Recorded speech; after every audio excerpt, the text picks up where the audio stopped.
Okay, we'll get started. I want to thank you so much for joining Youngstown State University's first Problems of Practice webinar, sponsored by the Department of Educational Leadership. My name is Dr. Jim Larisha. Most of you do know me. I am the YSU liaison and admin clinical instructor and tonight's moderator. Tonight's webinar is being recorded for future use, so be careful what you say. Each Problems of Practice webinar is designed to engage discussions on real-life scenarios and challenges in schools today.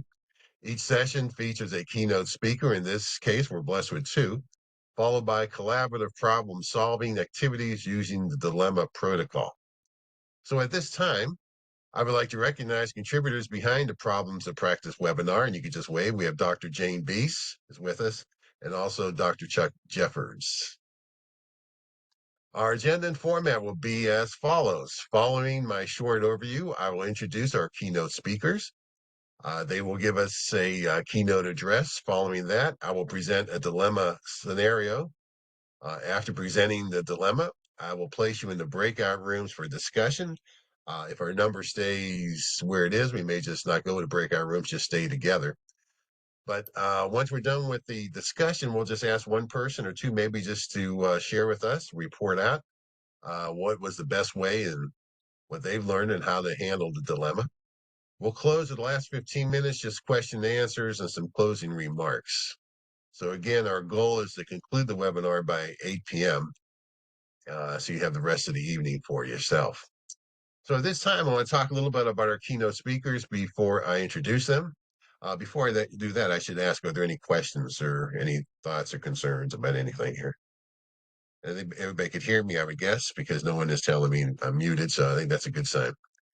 First of all, I want to introduce you one of our speakers. He's been a principal for 7 years, a assistant principal for 3 years, a superintendent for 14 years, and is now working at counseling, or I'm sorry, a consulting situation with a school district. Mr. Schreck or Dr. Schreffler was my superintendent a few years ago, and I put him down as one of my favorite superintendents. Very hands-on type of superintendent, someone who showed a lot of compassion, not only to the students, but also staff as well as the administrative team. So I learned a lot from Dr. Schreffler. And also, I have the other keynote speaker is Mr. Larry Tosh. Larry Tosh was in my district at that time, Northwest local schools in Canal Fulton, the high school principal. He has 16 years total years as a building principal, 3 in elementary, 4 in the middle school, and 9 in the high school. And again, Larry is another example of a hands-on type of administrator. He's very involved with the students. He always has his ear to what is going on. He's not an office type of principal, and I always admired that about him as well. He reminded me of again, he has experience as an elementary. He's an elementary principal as a high school principal. And when you mix those two, you really get a great principal. So I think that's really great. So at this time, without further ado, I'd like to introduce to you Dr. Schreffler and Larry Tosh. And again, our topic is unexpected deaths of employees and students. I'll turn it over to them. Good evening, everybody. So, Jim, how long do we have for this part? About 15 minutes. Okay. 20 minutes would be fine. Okay. So, Mr. Tosh, would you like to start or would you like me to start? I don't want to hog the whole time, Mike. My mic just started working, so I'm ready to go. Okay. I'm Larry Tosh. As Jim introduced me, thank you for that, Jim. I appreciate those kind words. I'm Larry Tosh. I've been in education for 29 years, 13 as a middle school teacher, and then the last 16 as a building administrator at the elementary, middle school, and high school. So the last 9 years I've been at the high school. And one of the things that I bring to this conversation and this topic this evening was Dr. Mike and myself. We both went through the largest suicide contagion in the history of the United States with high school kids in the district. Stark County is located, most of you know, just south of Akron, just south of Summit County and Pro Football Hall of Fame. But in 2017, 2018, being the largest suicide contagion where 13 students in our county took their lives. 7 of them were sophomores, 6 of them were from Perry High School, which is the district that I currently live in. My son was a sophomore going through that contagion at Perry. Like I said, 6 of the kids that took their lives in Stark County last year were sophomores. So that was the grade level that was hit the most. And then while that was going on at Perry, 2 students took their lives at the high school that Dr. Mike, at my high school, the same district that Dr. Mike's the superintendent in. So what we did is we felt the momentum gaining in terms of the increased mental health crisis that we now encounter and we still encounter. It was building exponentially starting at around 2013. It hit its apex, obviously, in 17, 18 with all those suicides. So Mike and I had to do business a little bit differently. I had never experienced anything like that. Nobody has. So the whole county was kind of coming together at that time, trying to support one another, especially Perry, because they had 6 deaths, 7 if you include the student from heat stroke. That the CDC they have ruled that they believe that was the start of the suicide contagion. It wasn't even a suicide; it was a death of a football player before the school year started at Perry, and so we had to do business a little bit differently moving forward after that, because we had to make sure that we were changing the culture in the building. Not that we didn't think the culture was good to start off with, but it definitely needed a shot in the arm. So we made culture the number one priority in the district and at the high school moving forward, to make sure we're taking care of our kids and our staff, because our staff was deeply impacted by this as well, and it shook everyone to the core. So coming out of that, we had to do a lot of things differently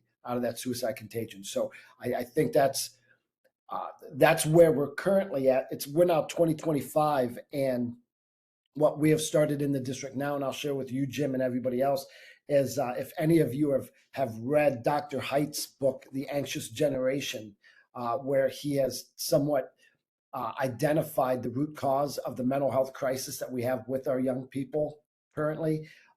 And he recommends or suggests 4 things that everyone do immediately in order to stem this crisis. And that's kind of the initiative we have at our high school and our district right now. We call it the BRIC initiative, building resiliency in kids, because kids, we have found, are not as resilient as they once were. They're much more fragile and easily broken, and we're trying to combat that right now. There's a lot of resources out there that have lessened the intensity of that moment back in 2017, 2018. Between school-based counseling and education and the mobile crisis units and hotlines and filters on our system, on our laptops, those have been good band-aids, so to speak, to lower the intensity of the moment that we had in 17, 18. But now the problem is so widespread that address the root cause of this mental health crisis with our young people, which is obviously what drives the loss of students and sometimes staff. So that's kind of where I'm at, Mike. I'll let you take it from here. So good evening, everybody. Mike Schruffler. Quickly have a pretty eclectic background in education. I've Ohio State grad and Akron U grad, and also I did my doctoral work at Florida State. So lots of experience. And just so you know, I have a new experience that started last year. I'm on Maslin Perry's school board. So I think, Larry, you did a nice job with that. Through my years, I have had not only the suicide contagion, but I've had students die in car accidents, unexpected deaths of students for other reasons, and staff deaths. And what I wanted to impart to you is, I live a lot by that old Scout motto. And if any of you were Boy Scouts, be prepared. So maybe a piece of advice that I could give you, we don't want to talk about these situations. We really don't. But if we're not prepared to handle these situations and be leaders during these situations, then we could have a big problem. So there are kind of like three pieces and parts to this that maybe you could think about.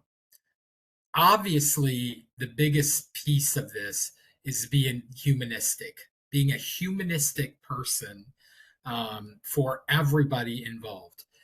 We don't know, you don't know how certain staff, students are going to act or react. So you have to, first and foremost, you have to be humanistic. But there are other pieces to that.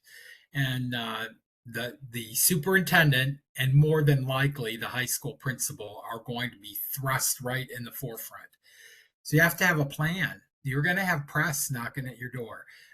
Larry can tell you when we had the suicide contagion, it was hard to contain the press. So you have to be cognizant of that. And we want to give press what information we can, but we don't want to compromise people that are grieving, people that are concerned with different aspects of life. So you kind of have to be prepared. Usually the superintendent's the spokesperson, and it has some training in what to say, what not to say. So you have to think about that piece as well. And then you kind of have to think about, like, what are our logistics now? How will we move forward? We are so blessed in Stark County. I cannot say as much for surrounding, but I hope to have crisis teams. So we can call a crisis team, they can come in, and those folks can serve as counselors, a person that if just the person wants to talk or vent. And that's really important. I'll give you a really kind of a brief story. My very first year teaching, I can't believe it, but it was 1994. That was my first year teaching in K to 12 public at a high school. I was a teacher, and a student committed suicide, and the school did nothing for the students or staff. Nothing to, hey, I'm sure people asked, are you okay? But we didn't have like an organized effort for that. And I remember that because kids wanted to talk. I was youngster in my 20s. I didn't really know, what to say, how to say it. I wish I would have had a team of experts. So back to being prepared. You cannot be overly prepared. You just don't know what's going to happen. And hopefully in your plan, you as the principal, you as the superintendent, you have kind of designated, these are the jobs that you have. These are the maybe tasks that you have to do. And I'll walk you through a little bit of another scenario. It was similar, very similar when we had the suicides. I was the first call that Larry made. We decided how we were going to proceed. Larry, you do this, you call these people. I'm going to call the board, and here's how we'll get the message out. I remember one Easter, I was out of town. My phone rang Easter morning at like 6:00 in the morning, and it was a state highway patrolman. And this is when I was at Marlington, superintendent at Marlington, and a student had been killed in a car crash, and they could not reach anybody that was the principal so I was the first person to get that contact. And again, I was able to reach out to our school board, to our principals. So there's that part. But let me circle back. The humanistic side, I said that at the beginning. We have to keep that in mind.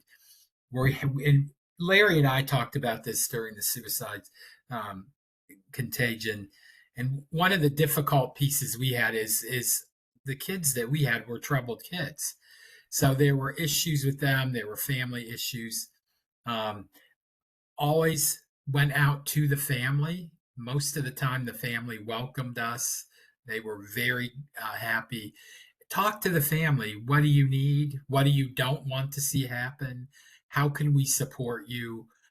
Those types of things. So that would be a plan of action, and then moving in toward opening the school up as a center for people to gather, for people to talk, people to get counseling from professionals, people to just hug each other. Sometimes people want to gather and pray, and you have to be cognizant of what the community would like to do.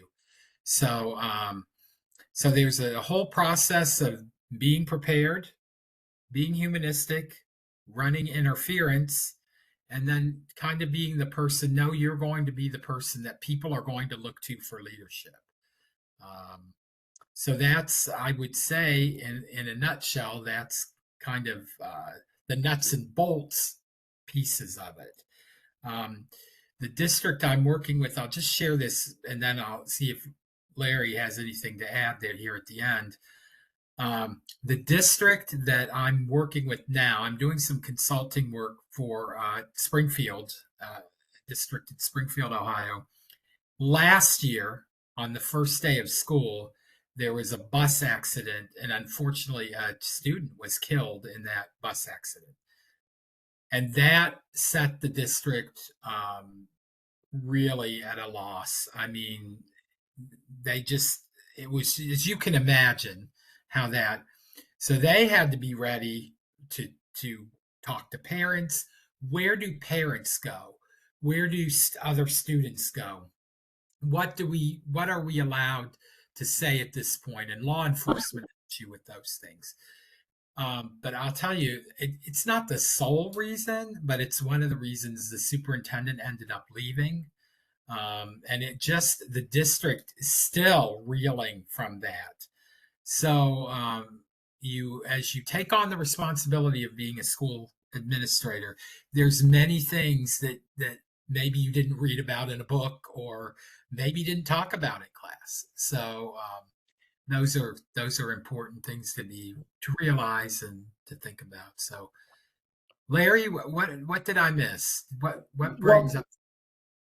You covered quite a bit there, Mike. I know you had mentioned the to-do list or the task list. I think that's paramount. I think as we started to go through that suicide contagion in 17, 18, and the first few kids took their lives in other districts, the support that we got from Star Kamar and their crisis team, it helped dramatically. But we started building, because my counselors and I used to talk about it's not a matter of if now, it's a matter of when. And so we started building these resources and these checklists, because when it happens, that evening that it happens, that you get that phone call, everybody would like to cover all the bases. But if you don't have a checklist, everybody's kind of like on autopilot, because everybody's rolling with everybody that you got to contact and talk to. And there are now thorough checklists, like this has to be done. This has to be done. There's got to be a place to somebody to talk to the press, and who's going to visit the parents, and what are you going to do with that classroom that now has that student missing in it. And now that seat's going to be empty. You got to do something with that as the day rolls in. As in every class in 7 or 8 periods, there's going to be an open seat where that kid was supposed to be. There are things on that checklist that provide, this is what you do, and there's got to be a checklist, and it's got to be a thorough checklist, and you have to go over it. It can't be something that you look at for the first time at 4:30 in the morning after you've gotten that call about a student who took their life. So there's got to be tasks. They say checklists save lives. There's got to be checklists in terms of, this is what we do when this happens. And it goes all the way through to the memorial services, through graduation, and like, hey, do we leave a seat open for graduation for this student, or do we put a page in the yearbook? And there are things that give you guidance on that. And those are probably the things that I did not know. I was taking guidance from the Stark County Mobile Crisis, and they were saying, you do not save them a seat at graduation. You don't memorialize what they did Um, you don't celebrate it. You don't, because some kids then will turn around and be like, oh, well, I'm going to have my seat left open at graduation. And although that may upset parents, um, that guidance was instrumental in working our way through that. Then on the other side, Mike, you mentioned humanistic. Um, when I talk about culture and a culture above everything else, that's really, if that's not there, you won't have a good high school or a good middle school or a good district if the culture isn't there. So culture is above everything else that we do at Northwest. And one of those things that as a building administrator, knowing every kid's name and knowing every student in the building helps dramatically. I mean, you get to head off a lot of these problems. The kids come talk to you, or they trust the adults, making sure that every student has an adult in the building that they can go to in a moment of crisis, if their friends in crisis or if they themselves are in crisis. So we've done surveys and we've identified kids that don't have an adult in the building, and we remedy that and we immediately address it. But knowing every kid, that night of the double suicide that we had, I was out with my wife with friends, and I got the phone call from a student. We'll call him Dylan.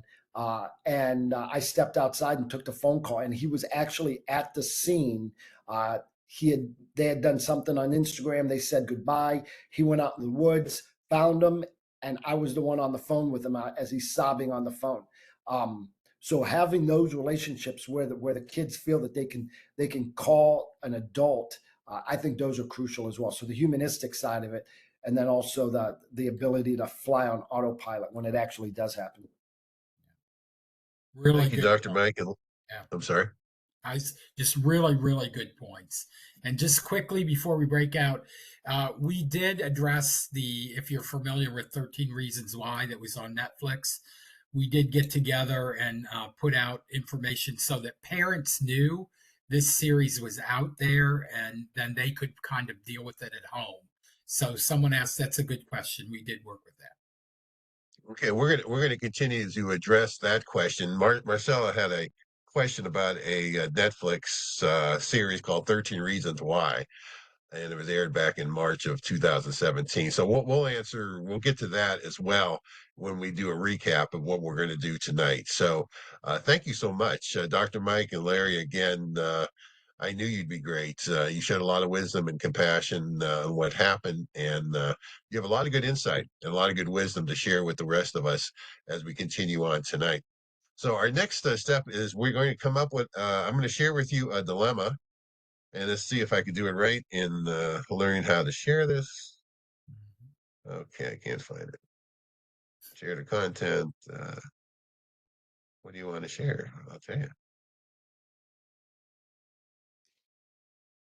It's not coming up. So I'm going to just read it to you then instead of share. So here we go. It was a day like any other. The morning bell rang and students entered classrooms from various directions, and their conversations were filled in the hallways. Teachers were at their doors, and the principal walked the halls, ensuring everything was ready for another great day at Baxter Middle School. In room 203, Mrs. Thompson's history class, the students were surprisingly engaged in a discussion about industrial revolution. Among them was Alex, a quiet but attentive student who always sat in the third row, second seat from the window. Alex was not remarkable in any special way.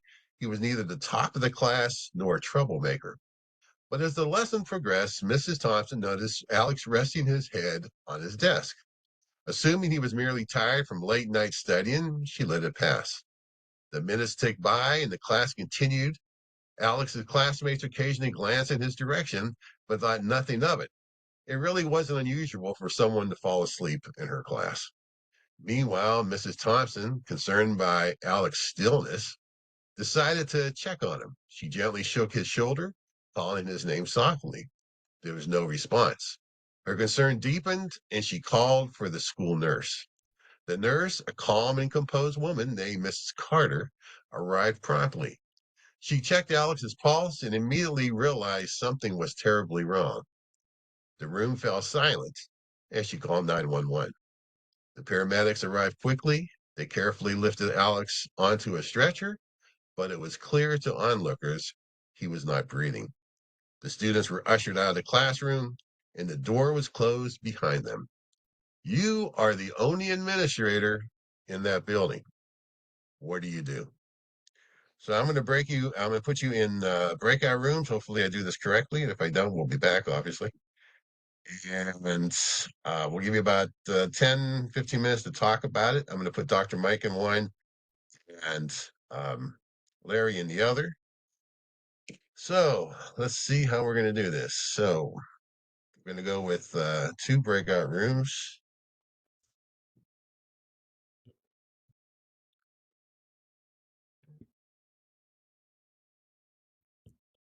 All right, let's go. So we'll put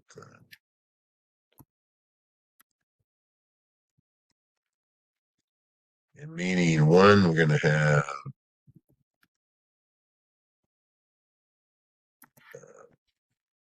Andrew, Dr. Jeffers, Jasmine.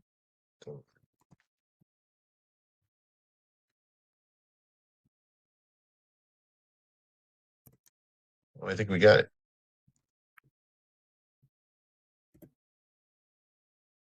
Yeah, make sure I split Dr. Mike and Larry up. We don't want them to give away all the answers. So I gotta get Dr. Mike out.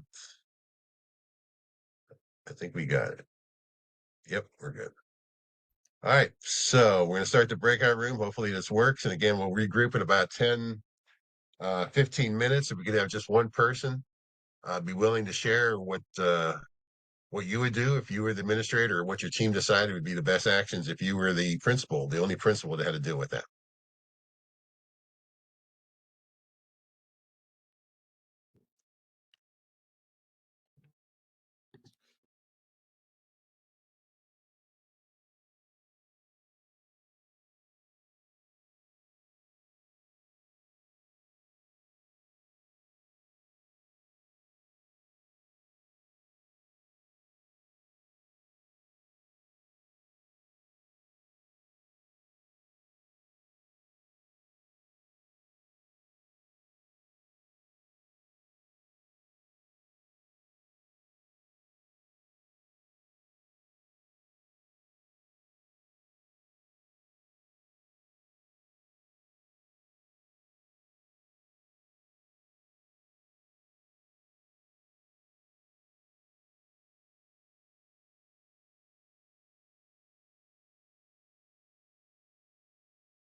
Welcome everyone back.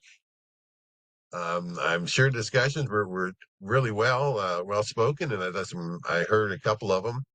So we're going to start with Dr. Mike's group. Does anybody like to share briefly what do you think the right thing to do would be if you're the only administrator in the building and that particular scenario takes place in your building?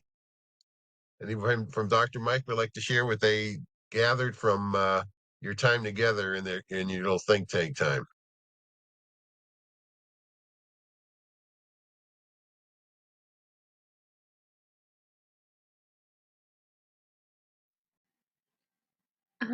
I can start. We had mentioned first and foremost to let the superintendent know, and then have the secretary or someone let the parents of the student, like inform the parents of the student, and that ahead of time in the action plan it should be determined like who's going to be the person to ride in the ambulance with the child, so that they can communicate back to the schools during that time. And then also having someone to get the students out of the classroom, and removed from that situation. And that should also be in the action plan. And then that there's probably going to be 2 communications at least. One, what should also be determined ahead of time of who's like the spokesperson for that. Oh, and then the initial of just what information, and then kind of like talking with local authorities for a press conference. And then the possibility too, we talked about maybe putting the building in lockdown, having a code for that so that the paramedics can get in and out easily. So I think that was a lot of what we talked about, and then just having a plan ahead of time because there might be an influx of parents as words getting out of them wanting to come pick up their students and different things like that, of just having a plan in place to be prepared for that. Thank you, Jasmine. Appreciate that. In Mr. Tosh's room, did you have anything you want to add or anything else that you want to talk about in a situation that may happen like that in your school? Sorry, my mute wouldn't come off. So we said quite a few of the same things that Jasmine mentioned, so that was nice to hear. We talked about if you're in a district that has a communications, someone who kind of manages communications to definitely contact them as well. So that was just something that I didn't hear. I won't repeat what I did hear.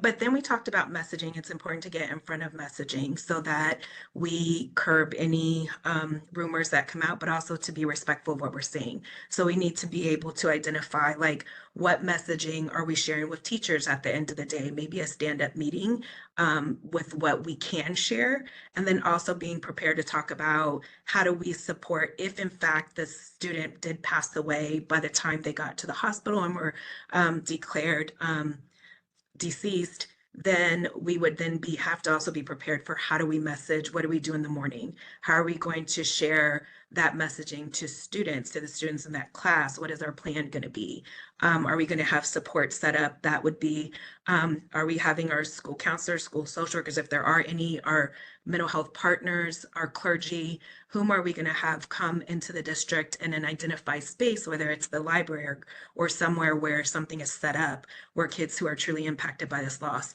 can go and meet and sit with somebody. Ideally, if there's a space for staff, because staff might be impacted as well, is there an opportunity for staff who are impacted to also be able to step out and regulate? And even if that happens, is there a plan for coverage for them, right? Can an administrator, can someone else step into their room for 10, 15 minutes, let them get themselves, have a little break, and then come back?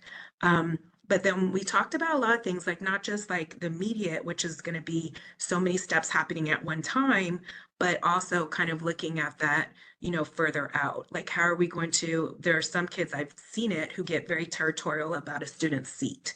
So how are we going to acknowledge that? What are we going to do in that space? I've seen in buildings where they have had, they've been explicit and said, okay, they let kids like decorate the chair, decorate that seat, and no one sat in it for a certain amount of time.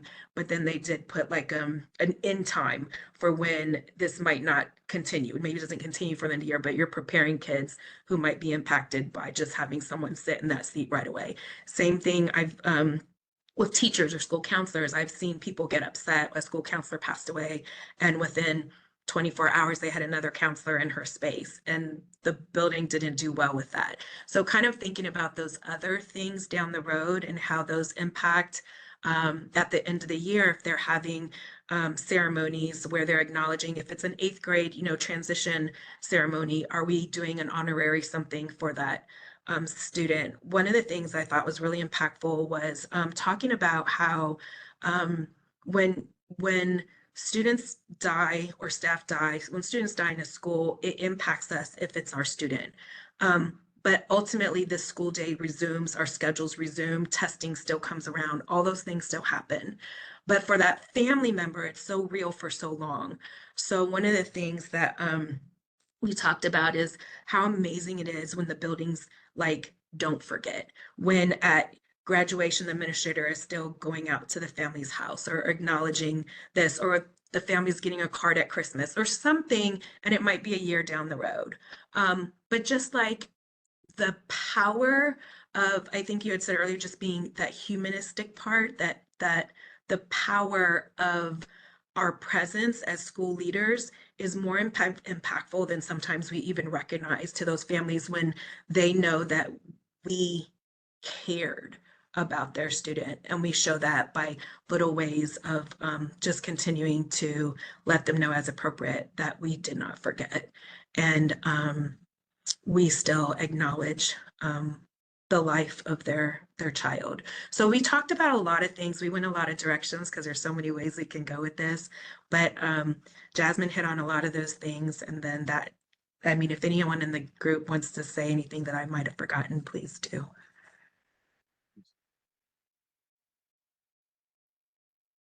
Well, thank you, Marvella. That was very, very well stated, and I think we could all draw to the same conclusion. You know, we don't want to be part of anything like this happening. Larry did say it's not a matter of if, it's sometimes it's when. But I think we could all agree that a plan has to be in place for these things. We can't wait for it to happen and then act. We need to really be prepared. Um, and I think some of the things that were shared tonight are good examples of all the different resources out there as well that we need to have in that plan. We cannot do it ourselves. We can only be one person. We can only be one place at a time. And as so many of you shared, the compassion is so important for that family that's dealing with the loss, for those students who were friends, for the teacher who that was their student, and so on and so on. You know, death is not a pretty thing at all, and the connections that are with one person go throughout the community. So as administrators, and Marcel, I thought brought up a great point, you know, as an administrator being there, and Larry talked about this as well. He talked about how he knows the students' names and how he makes himself so much available to them that if a serious situation like this happens, they're looking at him not as a principal, but as a friend, as someone that could be a comforter. And it's so important that we build that rapport and we build that culture in our schools so that we're able to minister or be able to support those when situations like this happen. So I hope we did pick up a few nuggets of knowledge, what to do if a situation like this happens. And we're going to just turn it over. The last few minutes we have is just some general questions you may have for Dr. Mike or for Larry. Dr. Beast did put a message up that can Larry could provide the name of that book that he mentioned, and can resources be posted on the microsite? And we are creating, in the process of creating a microsite for the admin department, and this particular webinar will be posted on there as one thing, but there's other things such as I'm sure the book and other resources that we could post on there. So Larry Tosh did post the name of the book, and it's called The Anxious Generation. And so we'll have that posted. And again, I'm sure Dr. Jeffers and myself, we could share that with our students as well from this webinar. So let me open it up. We have few minutes left. We're a little bit past 8 o'clock. I apologize. So you might have to DVR that show or that movie you were planning to see. I think all the sports are done pretty much, unless you want to watch hockey or the NBA. So anyways, we'll open it up. Are there any questions for either one, or for Dr. Mike or for Larry, or if you have a comment you wanted to put out there as well? I just had one question for you guys after you guys experienced that, just the number of suicide, deaths by suicide. Did you guys do what did you guys do different? Like when it came to, did we do staff training around suicide prevention that went beyond, public school works or online, training material? Did we do anything for parent meetings about what are warning signs to consider? Like, what are some of the things that we might have done different in the midst or after that time?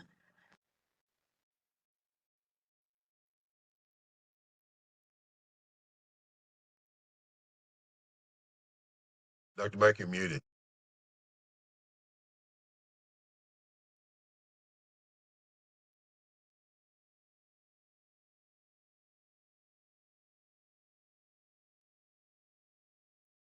Still can't hear anything. There he is. Larry, He's you're, unmuted now. you're muted, Larry. I'm sorry, you guys brought me back from the break, and I didn't realize that my mic was muted again, Dr. Mike. But I know what Marvella was stating in terms of what resources that or things that we did differently. I know the Start Crisis Center, they provided a lot of those resources in terms of communication to parents and doing those types of things, and the school-based counseling that we brought in, and the parent education and the teacher education, and not the student education, and the CDC surveys that we took. But I know one thing that we really did was, knowing that culture was paramount in our mission, we created an advisory period where we're a somewhat smaller school. A lot of our teachers who aren't coaching have small little ones, so we can't have many clubs, and we have like ski club and chess club, but we only had 4 or 5 clubs after school. We moved a club period to the middle of the day. Like many people have in their high schools, they have that time of no new teaching time.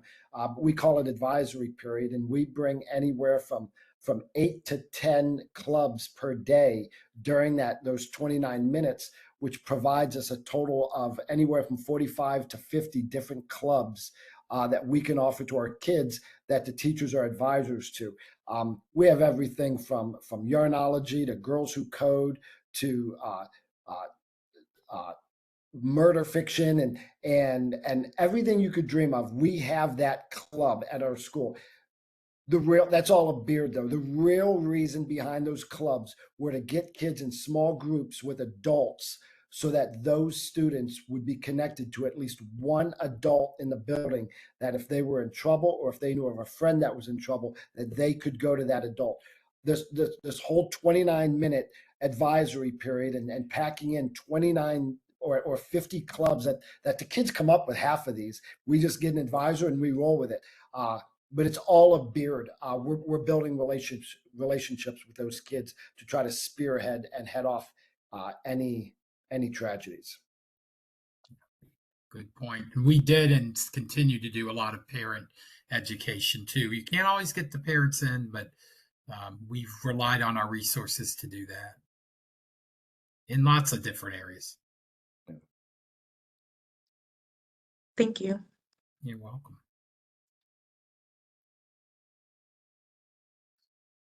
I'm not sure if we did. I want to go back to the question about from Marvella about the 13 reasons why. are you familiar with that, Larry, and all that Netflix movie? And was there chatter Unfortunately. among the students about that? There was chatter at the time. There was more chatter amongst the adults because I think the adults knew the danger of that. And not only was it I don't want to say negligent on Netflix's part, but it was dangerous because it put it on everybody's front burner. But and it was also during a time in 1718 when I say the wheels were coming off, the wheels were coming off in with our kids and their level of crises. And the last thing we needed was a movie glamorizing the suicide. So we know talking about suicide does not increase the risk of someone taking their life. But it does increase the talk and people thinking about it. And those people who might not have been thinking about it are now dwelling on hurting themselves or increasing that. So that's why whenever we have these surveys and we talk about these surveys with the kids, we always bring in crisis counselors. Because some people think, oh, well, what if a kid then hurts themselves after this? Well, studies have shown you that they won't hurt themselves right after, but what it does do is bring a lot of those emotions to the surface, and those kids need support and counseling at that time. So, but yeah, that 13 Reasons Why, and many of you probably have seen the movie Adolescence now on Netflix, which really is unnerving because it kind of reveals the undercurrent of communication that our young people are currently having on social media, and the fact that it is flying under the radar of us old people and us adults. It's it's another level of terrifying that we were not aware of. Okay, are there any other questions?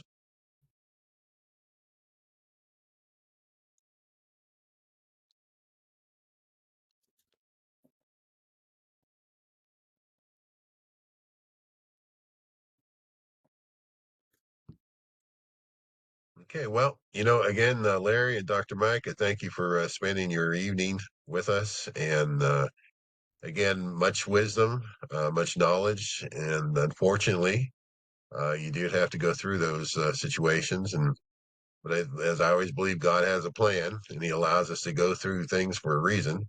And again, that this may be one of the reasons why you went through it. So you'd be able to share with others um, how to be prepared and what to do and what not to do. And we're very thankful for both of you. So I thank you both. And Welcome.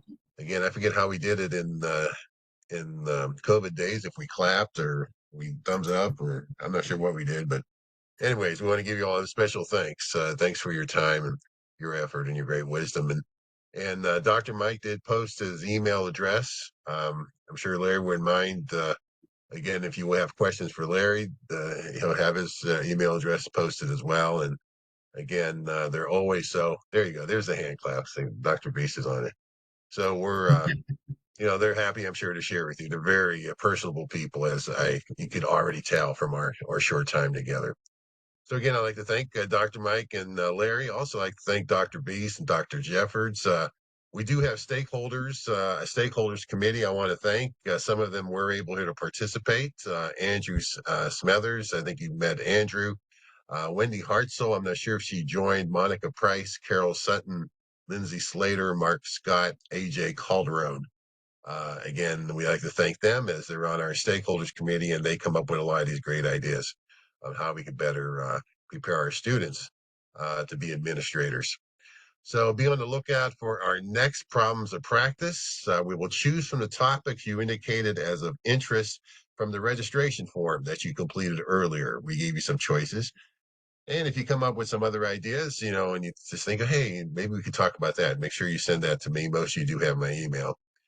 And just one other thing before we close, I was just thinking as Larry talks, I mean, we could do one on social media. I mean, Larry could talk about, 3 hours, 10 hours on that one to get him going on that. But the effects of social media, that might be something else we want to take a look at the future on how it's just the effect it has on our kids. And What do we do as administrators? I mean, what do we do? I know the state of Ohio is talking about leaving it up to the districts what they're going to do with cell phones, if they want students to keep their cell phones and with them, or lock them up, or not bring them to school or not. It's going to be something, but it's more than the cell phones. There's other social media going out there.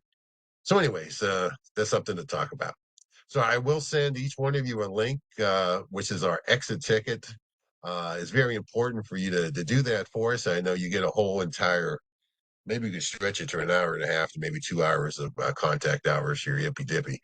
But it's important for us just to get feedback, because we want to do this, every so often, probably about every 7 weeks to 10 weeks, but really bring something new, some freshness to the course that's outside of what you have to do and don't have to do. It's something that we could really work together on. And so it's important if you could complete that exit ticket, and I will send everyone that link. It's a Gmail, it's a Google form again to complete. So again, I thank you all so much. I pray you have a great evening and a good weekend to come. And again, God bless you all. And thanks again. Bye now. Thanks, everyone. Thanks. Thank you.